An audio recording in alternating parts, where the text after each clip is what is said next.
Thiruvananthapuram corporation തിരഞ്ഞെടുപ്പിലേക്ക് മൂന്നാം ഘട്ട സ്ഥാനാർത്ഥി പട്ടിക പ്രഖ്യാപിച്ച് കോൺഗ്രസ്. 16 ഡിവിഷനുകളിലെ സ്ഥാനാർത്ഥികളെയാണ് പുതുതായി പ്രഖ്യാപിച്ചത്.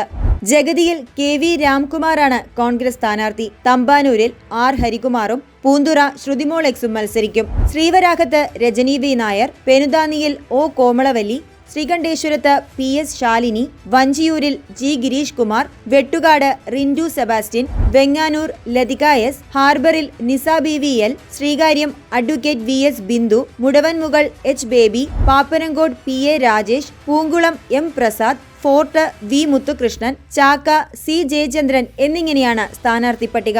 നേരത്തെ 2 ഘട്ടങ്ങളിലായി പ്രഖ്യാപിച്ചതുൾപ്പെടെ നിലവിൽ 79 സീറ്റുകളിൽ കോൺഗ്രസിന് സ്ഥാനാർത്ഥികളായി. ഇനി 7 ഡിവിഷനുകളിലെ സ്ഥാനാർത്ഥികളെ മാത്രമാണ് തിരുവനന്തപുരം കോർപ്പറേഷനിൽ കോൺഗ്രസിന് പ്രഖ്യാപിക്കാനുള്ളത്.